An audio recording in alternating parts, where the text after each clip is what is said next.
Could you imagine making or losing enough money in a single day for a down payment on a house? Could you imagine the taxes? Welcome to the Dana Yee Show, and I'm going to try a new type of series on this channel where I cover interesting trades I see on WallStreetBets. If you don't know already, WallStreetBets is a Reddit forum with almost 10 million self-proclaimed degenerates who trade the markets and make and often lose a lot of money, like a life-changing amount of money. I sometimes scroll through this forum when, I want to kill a few brain cells or when I just want to gauge market sentiment, and I'm generally quite entertained by what I see, so I hope you will be too. First and foremost, this is absolutely not financial advice. The amount of risk that these traders/gamblers have to take on is immense, and seeing others' successes and failures should be purely for entertainment purposes only. Now, let's get onto the list. The first one, by a user with an, shall we say, interesting username, is quite impressive, sort of in a bad way. To be down 99.99% on a position is very difficult and can generally only be achieved with options. So if we take a closer look here, this person is down 99.9% or $86,395. Could you imagine what you could do with that type of money? And it looks like this person was playing call options on GameStop,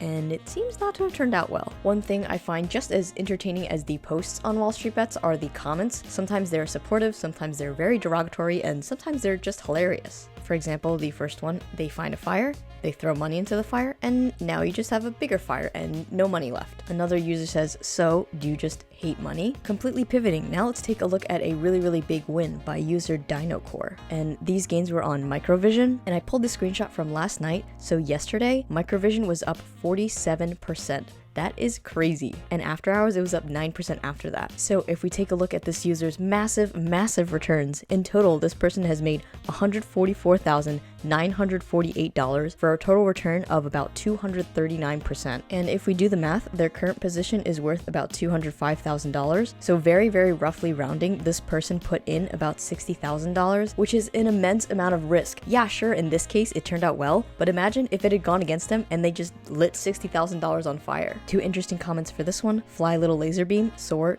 to the moon. That's a phrase we often see on WallStreetBets. Everyone wants things to go up, and when things go up, a lot of people tend to make money. Another user says, I laughed because I thought you made 30 bucks. If we take a look at the screenshot, the price is about $30, so it is a little bit confusing, but if you look a little closer, this person made almost $150,000. Did a double take and decided that I hate my life. If we think about that gain, that's more than most people make in a single year. If you're wondering why MicroVision has been going up so much lately, one reason I think is because it's been talked about on WallStreetBets a lot, and we've seen with GameStop that can actually have a lot of say in the markets. Secondly, they are a LiDAR company, so they develop LiDAR sensors, which can be used in electric vehicles, which is a really hot topic right now, so it might be playing part of that hype. And if we just take a look at their 1 month chart, Tuesday, April 20th, which seems to be bottom on 420, it's kind of funny. It was trading around $10.39, and as of yesterday's close, it was $26, and after hours, it was almost $30. So that's almost 3xing your money in basically a few days. So this is the wild west of the market. I'll just be flipping back and forth between losses and gains because it's kind of a seesaw of emotions here. This user, Professional System 4, asks, is this how you buy the dip? Because we hear a lot, oh, if you have an investment you really like and it keeps dipping, just keep buying.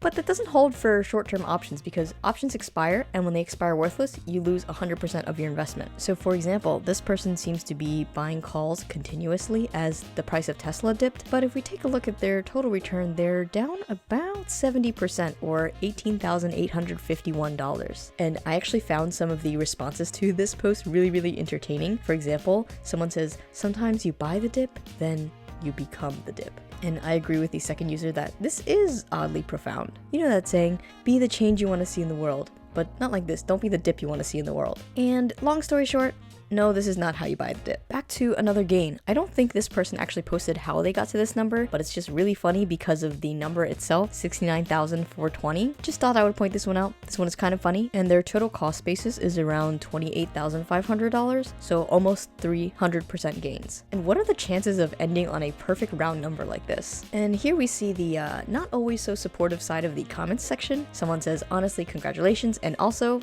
screw you. And another person says, congratulations, and I will screw you. Obviously, I've blurred out what the actual word says, but I'm sure you can put two and two together. Back to another winner. This person has been holding MicroVision since it was 74 cents. I think a couple screenshots ago, it was almost $30, so that is an incredible return. And Ocugen at $1.70. If we take a look at even just the percentages, this is kind of ridiculous. On Ocugen, they have a 500% return, 558% return, and on MicroVision, they have an almost 3,000% return. And even crazier are the dollar amounts. Look at this. These gains are almost $400,000. Some people don't see that amount of money in their entire lives. And you may be wondering, why has Ocugen gone up so much? Well, Ocugen is a biopharmaceutical company, and if we take a look at their charts, this is their 6-month chart. On October 27th, 2020, this was a 30-cent stock. As of close on April 26th, it was $11.59. And if we look at this chart, it is quite interesting. Kind of goes up in January, peaks at about what looks like $15 in February, dying out downwards, and recently has been getting picked up. Obviously, you can't 100% say what causes moves in the markets, but I think what's causing this move in the market is the fact that they are currently working on a vaccine, and I believe they said they're in late stages of testing. So if that goes through, that could be a really, really positive catalyst. And I don't know, maybe this could go to $20.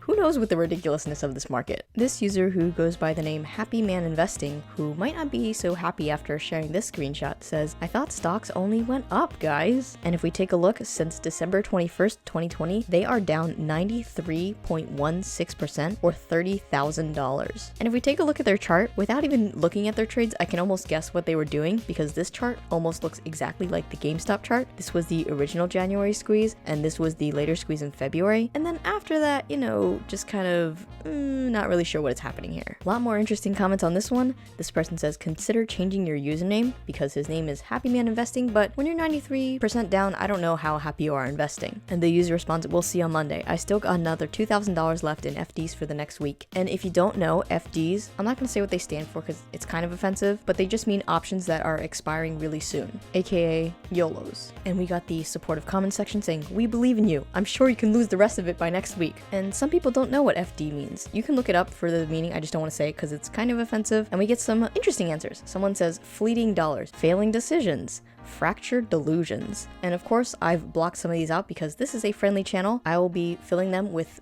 similar words, but I'm sure you can guess what is under my blue scribbles. This guy says forked Dorcas. This one says forked up Das. This one says fairy doc. And this one says forking delicious. Now, this series of posts could have an entire really long video about itself, but if you don't remember, there was a huge thing with Game Squeeze. There was a huge squeeze on GameStop back in January, and a really, really popular user on Reddit now who goes by Deep Forking Value. I'm not really sure what these are. I think these are like reactions on Reddit or whatever.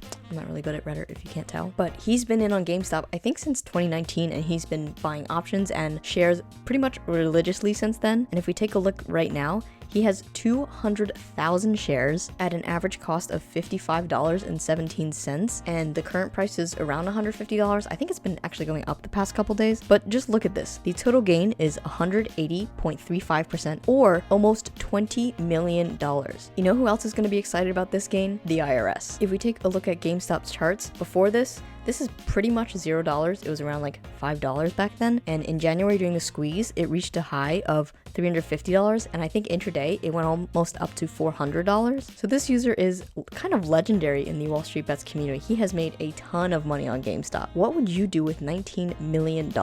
And last but certainly not least, we have a really, really big loss by a rather large firm. So we have Credit Suisse, which I think is a bank. They report a $275 million first quarter loss after the Archegos hedge fund scandal. I'm not going to go into it, but basically they lent someone a lot of money and this person was unable to pay them back, so they had to take a $275 million loss. That number is so large and so foreign to me, I can't even begin to comprehend what that amount of money could do. And honestly, my favorite part of this post is the comments. This person says, you know, almost like investing is risky or something. And someone says, maybe we should send them a friendly warning, you know, like the risks of investing more than you can afford to lose, etc. Wow, what an interesting list of trades, both of successes and quite large failures. The list took a while to compile, so if you enjoyed, make sure to bop that like button and hit subscribe for more. And as a final reminder, please be careful in the markets. I'm not a financial advisor, but please do not gamble or trade with money that you cannot afford to lose. Stay safe, happy trading and investing, and I'll see you guys next time.